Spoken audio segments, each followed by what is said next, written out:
Bonjour, voici la première chronique de Paul Church sur les grands genres du jeu vidéo depuis l'Atari 2600 jusqu'à maintenant.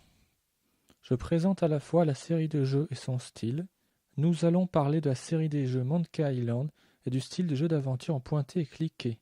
La première partie abordera le style de jeu de Monkey Island.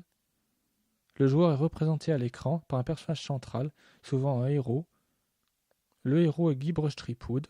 Le joueur contrôle l'ensemble des actions du héros, comme le déplacement et les interactions avec l'environnement, grâce à une souris ou à un clavier.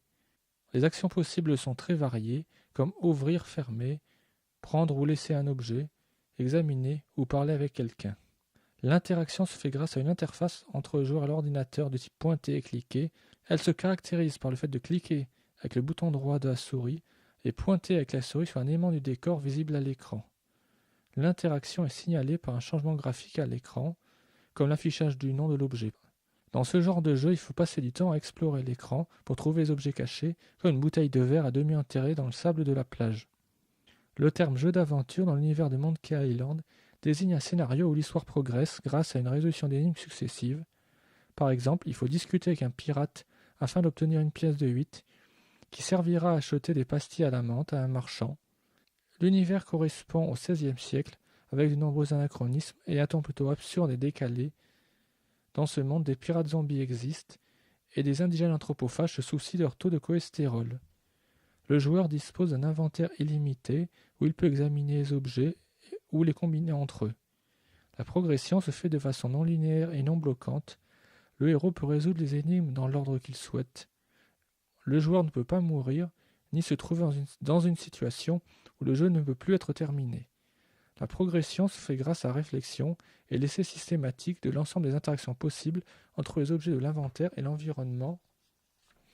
Une exploration méthodique de chaque écran du jeu est indispensable pour pouvoir progresser. La deuxième partie abordera l'histoire de la série. La série des Monkey Island a commencé en 1990 avec la société LucasArts Entertainment Company. Le premier volume s'appelait The Secret of Monkey Island. Le suivant, qui est sorti en 1991, s'appelle Le Choc Revenge. Le troisième épisode est sorti en 1997 et s'appelait The Curse of Monkey Island. Le quatrième volume est sorti en 2000 et s'intitulait Escape from Monkey Island. Le dernier de la série est sorti en 2010. Il s'agit d'une production des studios Telltale Games et ce jeu s'appelait Tales of Monkey Island. Nous allons aborder plus particulièrement l'histoire du premier volume. Le joueur incarne un jeune apprenti pirate, Guybrush Threepwood, qui débarque sur l'île de Melee pour devenir pirate. Il est maladroit, rêveur, mais réussit à survivre à chaque épisode. Au cours de ses épreuves, il rencontrera l'amour de sa vie, le gouverneur Helen Marley, avec laquelle il va se marier. Les personnages récurrents sont nombreux et stéréotypés, comme Stan le marchand d'occasion, qui est un véritable escroc, Lady Voodoo, une prêtresse puissante, qui aidera Guybrush Threepwood de nombreuses fois, sans qu'on connaisse ses véritables motivations.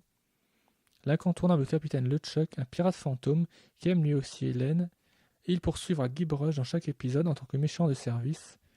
À titre d'illustration, voici la résolution d'une énigme: comment rentrer dans le palais du gouverneur.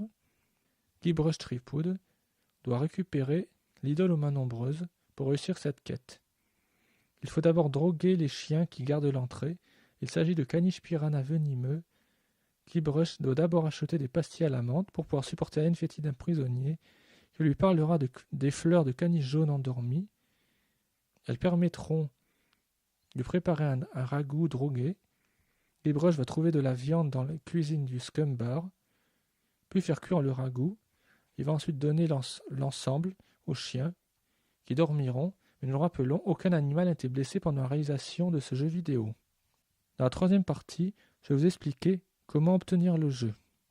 Les jeux sont disponibles sous forme physique dans les sites de vente sur Internet. Malgré l'âge de la série, les premiers jeux ne sont toujours pas classés dans la catégorie Abandonware. Ce terme désigne des jeux relativement âgés dont l'éditeur accepte la diffusion sur Internet de façon gratuite. Cette autorisation n'est pas vraiment légale. Les studios Lucas ont toujours refusé d'abandonner Monkey Island depuis que le groupe Disney a racheté le LucasArts puis a fermé le studio. Il est peu probable que leur mise en ligne sur Internet soit acceptée. Il existe des moyens non légaux de se les procurer, mais je n'en parlerai pas dans cette chronique. Les 2 premiers volets de la série sont sortis dans une édition spéciale. Cette édition est disponible sur des sites de vente en ligne comme Steam ou Good Old Games. Personnellement, je préfère Good Old Games, qui est un site de vente de jeux en ligne, sans aucune protection technique.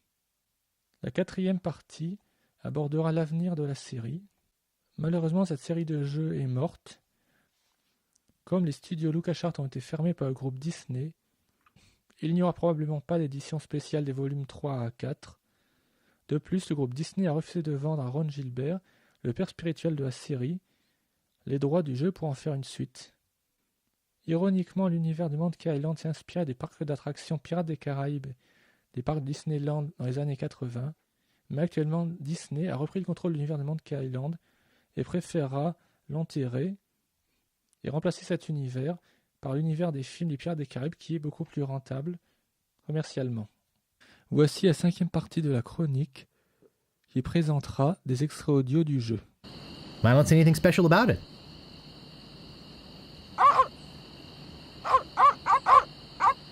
I don't think I can get past them. I think it's a herring.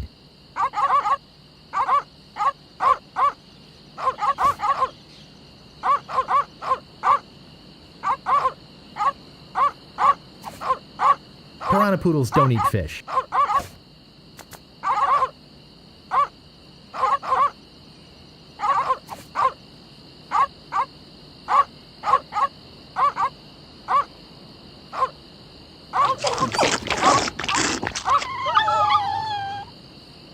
Important notice. These dogs are not dead.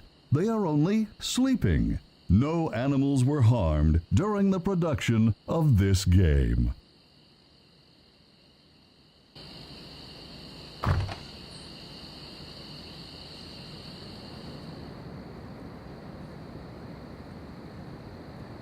A priceless Ming.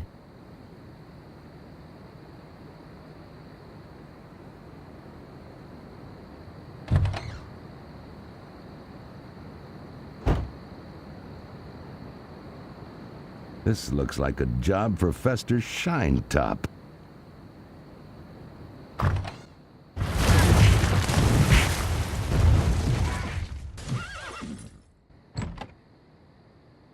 Better leave this here.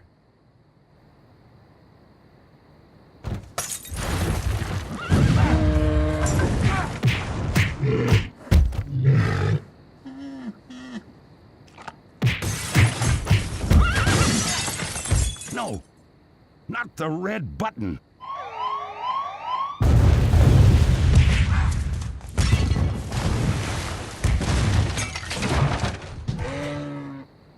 It's a big, ugly, hairy yak wearing some wax lips. Pour terminer cette chronique, je vais vous donner mon avis sur le jeu.